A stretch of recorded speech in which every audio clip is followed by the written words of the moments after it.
Hello, everyone. Yair Spitz from the field here with some updates. So thankfully this morning we had time. I went to go around the whole our whole station here, or the area that we're in the field here, and indeed we have a functioning eruv, which is very, very good news. It makes me and many of the other soldiers here very happy, and even those who don't understand what it means. The fact that all of the tiltul, all the caring that will be done here will be within an eruv, very meaningful, very significant.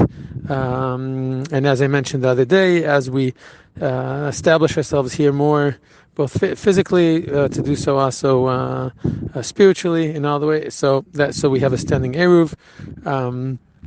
We're surrounded by a fence. There are two openings. Both openings are basically the roads that lead in and out of our encampment. Both of them are too large to be considered just a regular opening, and therefore we had to put up to lechi, to a certain structure, a certain object that's connected to the fence, basically to allow it all to be considered like it's one big area that's surrounded by a fence, and therefore we have a standing eruv, which is very, very good news. At the same time, we're trying to organize as many things throughout the day for Shabbat. I was very happy that there was a decision made that all soldiers over the last 2 days, yesterday and today, should have the opportunity to go to a nearby base to take showers. Obviously, the main purpose of it is for hygiene, which is not just a preference here in the field; it's a necessity in order for everyone to be able to keep healthy. And I was very glad that the decision was made that this should be done towards Shabbat, with the understanding that if people are going to take one shower a week, to be able to do that right before Shabbat will obviously enhance the feeling of Shabbat and get into the mindset. I also had the opportunity today, for the first time since I came last Friday, to go and visit a little further away from our encampment, our launchers, our rocket launchers, without getting into any details of where they are or how far they are. But it's a little more complicated to go there, and today I decided Erev Shabbat I have to go there, and I went. And these they are out in the field, a little spaced out a little between them, and each one has a very small group of soldiers, and they're kind of disconnected from everyone else in the battalion. And I kind of feel kind of guilty that until now I didn't have a chance to visit them, but it was out of my hands. But today I was able to do that and go visit all of them. So the first one I went to, the first launcher. So I just introduced myself. Some of them I've met before, some of them I haven't. I asked each one what their name is, where they're from in the country. Introduce myself by name, where I'm from. Then I serve as the battalion rabbi. Here to just say hello, see if they need anything. So immediately one of the guys said, "Do I have any tzitzit to give him?" I said, "Absolutely. I'll make sure it's sent down to you a little bit later in the day." Then I went on to one of the other launchers, and as I get there, I see they're very busy moving things around, working, and I see there's two young women who are basically commanding trying to move all the machinery, and one of the launchers was out of place, and they had to a whole big thing, and they're all kind of dirty and moving things around. I just stood on this side looking at them.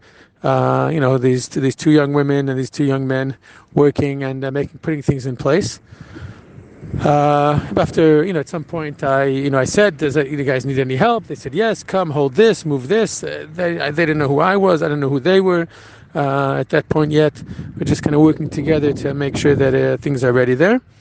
After about 7-8 minutes of kind of working together, we finished. Everyone kind of took a breath. I went over to these two young women. Asked them their names, introduced myself, and one of them said when she introduced herself, said her first name, and then she said her last name is Schneerson. So I immediately said, I introduced myself. I said, well, I'm the rabbi of the battalion. And I said, do you mind if I ask? Your last name is Schneerson. Are you in any way connected to the Chabad dynasty? And she smiled and she said, yes, absolutely, I am. I said, my family and I appear in the Shoshelet Yuchsin of the Schneerson Lubavitch Hasidic dynasty. And I was taken aback by that, just seeing her there in the field, pushing using her legs to pressure a missile launcher into place because it was offside. Anyhow, it was. It seems she comes from an important family. Obviously, she said that most of her family lives in Kfar Chabad. She has very strong ties to them. We didn't have a chance to speak in any more detail about exactly where she is and where her family fits in exactly as far as their lifestyle, but it was a bit strange meeting them and seeing them in the field. And then as I was talking to these two young women, they asked me. They said, listen, last week we were here in the field because they're really in the field. I said, and we weren't able to do kiddush. She says, is there any way that I can arrange for them to have something to do kiddush with? I said, absolutely. I said, I apologize that I wasn't able to get it to you last week. I said, I'll also send you a candle for lighting Shabbat candles. They said they were extremely grateful. They said, we're not sure if we can light it here, but if they can, we'll find a way. I helped them figure out how they can do that. And it made it clear to me that I need to as difficult as the situation is, or as challenging, I guess, as the situation is where I am with the larger camp, we have even smaller forces who are further out in the field, men and women, which is its own discussion and conversation, and I have thoughts about the question of women serving in the army. But regardless, I think I've mentioned this before, regardless of what my theoretical, ideological perspective is on women in the field and women in the army, that has absolutely nothing to do with the fact that as a soldier and as an officer and as a rabbi, these are my congregants, these are my people, and my job is to take care of every need that they have. Again, it was the fact that almost the first thing they said is, could I help them make kiddush and light candles? In my mind, was a very powerful idea and experience for me. And as we get ready for Shabbat, I'm going to, I guess, practice on all of you what I plan to say this evening. We're getting ready to do another to do Kabbalat Shabbat, hopefully with the minyan this week, and central kiddush and a central meal to whatever degree that we can with Shabbat food, with whatever degree we can arrange. I expect that hopefully we have another donation of Shabbat food. But what I was thinking the last couple of days of what I feel is important and would be good to discuss with the soldiers, or present to them together at that unique time. So here's the thought. Parshat Lech Lecha, beginning of the parsha, Hashem speaks speaking to the first Jew. The first Jew, Hashem speaks to him and says to him, Lech Lecha, go to the land of Israel. And you're not just going there, you're going there with a specific destiny. You'll become a great nation. You'll be a blessing to the world. I think we're all familiar with this concept. This is the idea of Avram Avinu and the Jewish people being chosen. But what they're being chosen for, a specific destiny, for taking responsibility for the world, for the good in the world. And then Avram Avinu gets to the land of Israel. And if it was a fairy tale, we would expect, okay, Hashem appeared to him, chose him, gave him a mission, gave him a destiny, gave him a promise, and he would reach the land, and slowly everything would go well, and he would be successful, and over time. But no, he gets to Israel, and immediately there's hardship. There's a famine, and he finds himself having to leave the land, and he finds himself in a situation where his wife Sarah is basically kidnapped or taken, coerced to go to Pharaoh, and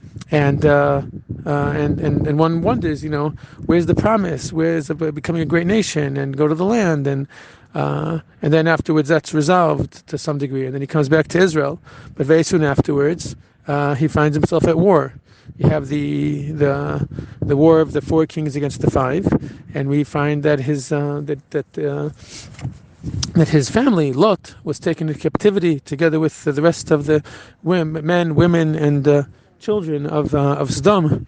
And Avram Avinu immediately feels responsible, not only for his nephew, but he goes and he battles. He battles the 4 kings, and it says that he goes all the way up to Dan, basically up to the most northern tip of Israel, in order to in order to defeat the enemy that has just come and kidnapped masses of people. And we see Avram goes with his, and actually it says with 318 men. 318 men, chases up the whole country. I very much could relate. He left from very close to where I was last week, and he ended up very close to where I am this week. And we see basically that what it means for Avram Avinu to be chosen is not chosen to enjoy all the great things in the world necessarily, and to rest, and it's exactly the opposite. To be chosen means to be given a responsibility. It means that we have the ability and obligation to advance good in the world, to represent Hashem and Hashem's goodness in the world, and that carries with it, there's a very, very heavy mantle to carry upon us. And we see from the very first Jew, the story of the very first chosen Jew, it immediately meant he would have to battle. He would have to battle with forces of evil in the world. And because he is the one who has the responsibility and the ability, then it is because of that he is at the focus of all of these events. And I think we could relate to that very much ourselves today, that we have the responsibility, and we are lucky. Those of us who are in the army, we don't have not only the responsibility, but we also have the ability to represent the good of Am Yisrael in the world, the historic good of Am Yisrael, and hopefully we can derive inspiration from the fact that this has been our story for generations and for eons, for millennia, and just as our forefathers and those who came before us have carried that mantle and carried that responsibility, have done so successfully, with hardship, with difficulty, with loss, but have done so, persevered, and advanced Am Yisrael and the world entire. That is, right now, it is our turn to carry that same mantle, and we have the responsibility and the ability to do so. So Be'ezrat Hashem, that is something we're able to remind ourselves of, and go forward to the next week. Remember it and allow it to strengthen us with the mission that we have in front of us. Shabbat Shalom to all.